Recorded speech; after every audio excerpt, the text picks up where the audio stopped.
Përshëndetje të gjithëve, jam Burimi, një gazetar kines që freshit. Në jug të Kinës ndodhet një qytet I njohur për shpirtësinë, inovacionin dhe të ardhmen. Ai quhet Shenzhen. Shenzheni është një nga dritaret kryesore të reformës dhe hapjes të Kinës. Gjithashtu një pjesë e rëndësishme e rajonit të Gjirit të Mas, Guangdong, Hong Kong, Macau, një zonë që po shndërrohet në një motor të fuqishëm të inovacionit teknologjik global. Gjithnjë dhe më shumë të rinj nga mbar bota vijnë këtu për të jetuar, studiuar dhe ndërtuar karrierën, duke hatur të ardhmen e tyre në këtë qytet që po përparohet vazhdimisht. Sot të takoj një mikum tim shqiptar, Ergjys Turja, I cili ka zgjedhur të vijë në këtë qytet, I nxitur nga ritmi dhe mundësitë e kësaj zone.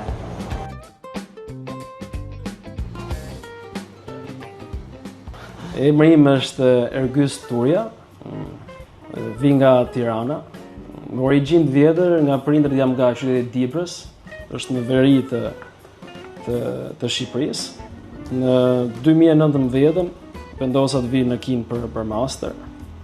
Para se të vija në Kinë, në Shqipëri kisha kryer studimet për bachelor në degën e ekonomisë, edhe atë më pas aty kam punuar shumë kompani, si çdo djalë I ri shqiptar, kamarier, panakier, më pas me një shokun tim hapëm edhe një bar të vogël tek liçeni artificial I Tiranës. Ishte puna shumë e mirë, por ndjeva që kisha nevojë për diçka më tepër, një eksperiencë të re. Edhe erdha në Kinë për master. Si filloi historia juaj me Kinën? Historia me Kinën ishte spontane, e pa menduar më para, domethënë. Unë kam 2 shokë që kam pasur në gjimnaz. Ata janë vlla e modër, domethënë. Edhe ata kishin ardhur më para në Kinë 2016, edhe më folën për Kinën shumë mirë. Edhe më ndihmuan që të shkoj tek universiteti I tyre. Kam ardhur për studime master në qytetin e Changshas, që është në provincën e Hunanit. Edhe aty kryeva studimet për master në degën Management Science and Engineering, menaxhim shkencash dhe inxhinieri. Unë ndjeja që kisha shumë kërkesa nga shok, miq, njerëz të ardhur që më kërkonin produkte nga Kina. Por nga Changsha nuk e ofroja dot sepse nuk ishte ekosistemi I duhur. Edhe këtë mënyrë unë erdha u zhvendosa në Shenzhen. Në Shenzhen ka shumë të huaj. Sipas juve, pse mendoni se Shenzheni mund të tërheqë njerëz nga aq bota? Shenzheni është pikë parë është vendodhja, lokacioni është shumë afër me Hong Kongun edhe shumë afër me Guangzhou. E dyta, Shenzheni I pret të gjithë njerëzit krah hapur, për arsye sepse është një qytet I ri. Ka gati 40-45 vite që është krijuar. Më përpara ka qenë këtu vetëm për qytet për peshkatar. Edhe brenda vendit, domethënë ka shumë migrant. Jo emigrant, si që jemi ne, domethënë që vinë këtu nga jashtë shtetit, por edhe brenda vendit, vinë nga zona të ndryshme. E dyta është Shenzheni është siç thuhet Silicon Valley I Kinës. Është ëndra kineze për gjithë qytetarët kinez, pasi këtu ëndrat kryen realitet. Nëse ti ke një ide, domethënë një biznes startup, bëhet realitet një kohë shumë shpejt. Edhe organizimi I transportit, teknologjisë, më pas do përmend disa kompani shumë fuqishme që janë këtu në Shenzhen. Është një qytet që jashtëzakonshëm për këto. Këtu kemi kompani si Tencent, që është e WeChat-it dhe shumë kompani tjera, kemi Huawei, kemi BYD. Pra gjitha këto kanë lindur nga Shenzheni, sepse është qytet që shteti I ka dhënë shumë përparësi të investimet, tek taksat, edhe tek zhvillimi I teknologjisë. Më 1 nëntor, presidenti Xi Jinping shpari takim I 33 ekonomik I liderëve të EPEC-ut të mbahet në Shenzhen. Ai ka thënë se ky qytet nga një fshat I vogël peshqatarësh është ndërruar në një metropol modern ndërkombëtar, një dritare e rëndësishme të hapjes së Kinës. Ju keni jetuar dhe punuar këtu prej vitesh, çfarë ndryshimesh ndjeni më shumë në këtë qytet? Ndryshimet është që nga viti I parë deri këtë vit që kam ardhur, domethënë, nuk bën gati 4 vite në Shenzhen. Kështu t'jap një ndryshim thjesht nga ana e zhvillimit të ndërtimtarisë. Mami im ka ardhur herën e parë në 2024 në janar, dhe herën e dytë ka ardhur në mars 2025. Tek lagja ku unë jetoj, domethënë ka parë ndërtesa që nuk ishin fare, janë ngritur për një kohë shumë të shkurtër. Edhe u habit, më thënë, a kam ndryshuar unë shtëpi apo çfarë bëj? Domethënë, këtu zhvillohen ndërtesat edhe ekonomitë në mënyrë të jashtëzakonshme, shumë dakord. Pastaj në kundërshtim tjetër, Shenzheni nga një qytet që shumë njerëz e thonë është i bukur, i pastër dhe shumë i pastër, shumë teknologjik, tani është dhe maturuar. Pasi siç po përmendëm, ato kompanitë e mëdha janë shumë të fuqishme. Janë kompani që renditen në top 100 kompanitë në gjithë botën më të fuqishme, kështu që është një qytet i maturuar.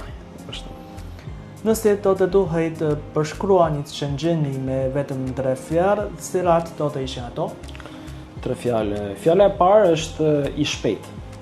I shpejt pasi këtu domethënë nëse në një shtet tjetër të botës, për shembull marrim një kontenjer me mallra, do të zhvendoset domethënë nga një lokacion në port, kërkoj shumë procedura në shteti këtu, të bën çdo gjë bëhet për 3 ditë.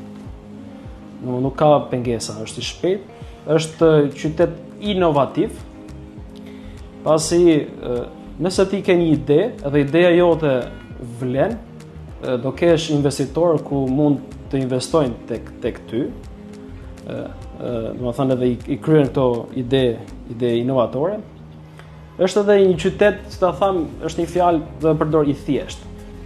Ku ti nuk je vendas, nuk je venali, mos i themi ne. Edhe nuk mund të krijosh çdo shoqëri, biznes në një tjetër. Këtu thjesht ti përfaqëson veten, kush je, jo nga vjen ose se çfarë ke. Domethënë çfarë ditë ti të bësh.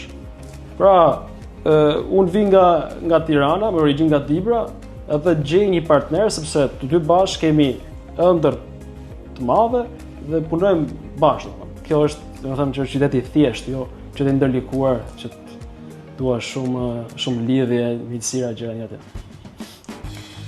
我觉得它是一个 Mendoj që ai është një iri me shumë ide dhe shumë punëtor. Ai trajton gjërat me seriozitet dhe e ka nisur gjithçka nga zero. Në fillim nuk nikte mirë shumë fusha, por me kalimin e kohës ka arritur të grumbullojë përvoje hap pas hapi.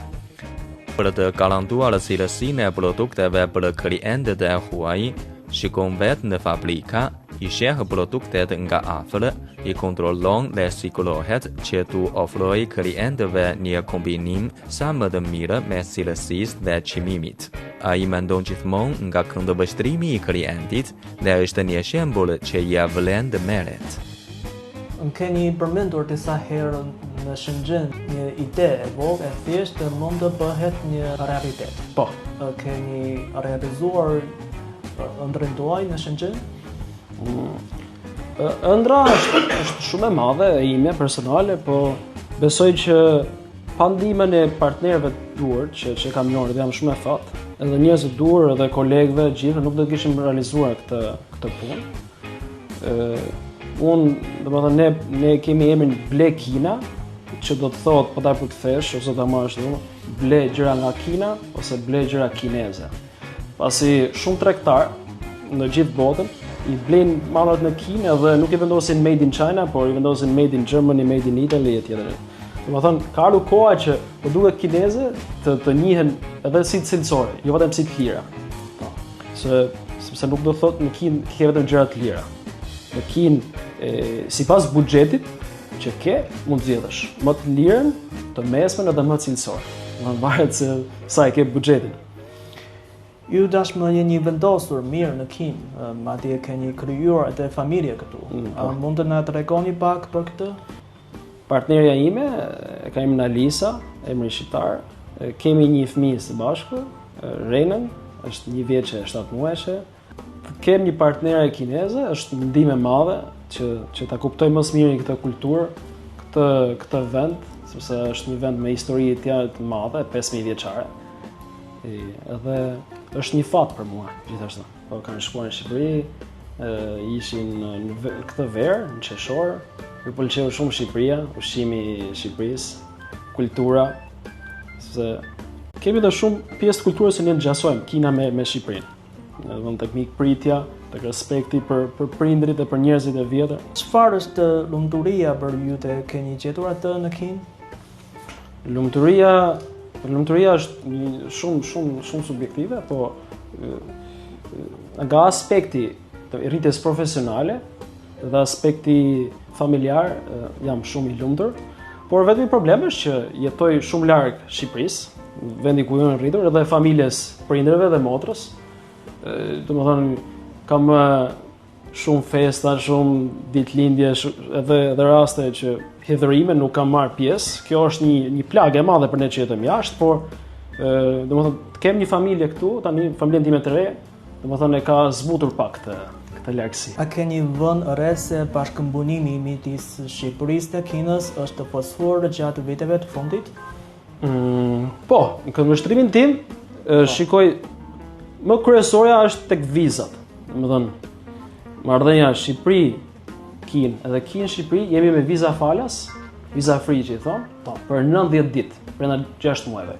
Kjo hap shumë rrugë bashkëpunimin. E para punës njëherë numri i tregtisë është rritur shumë. Tregtia Kinë-Shqipëri kryesore.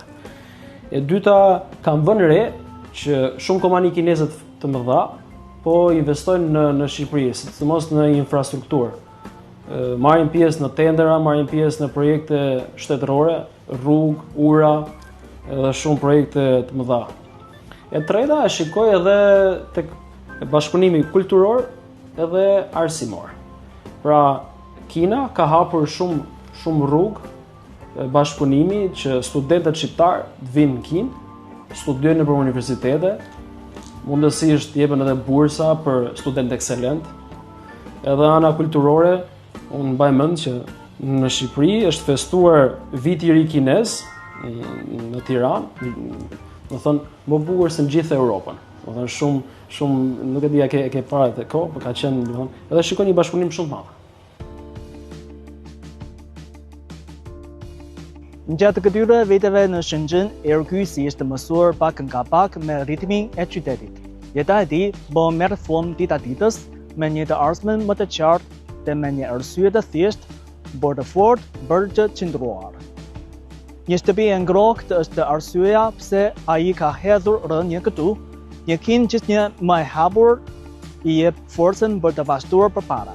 Histori si ajo e ergysit po ndodhin vazhdimisht në këtë qytet të ri dhe plot energji. Ky është Shenzheni, një pasurim i Kinës së hapur që vazhdon të zgjerojë lidhjet me botën. Jam Burimi, një gazetar kinez që flashet.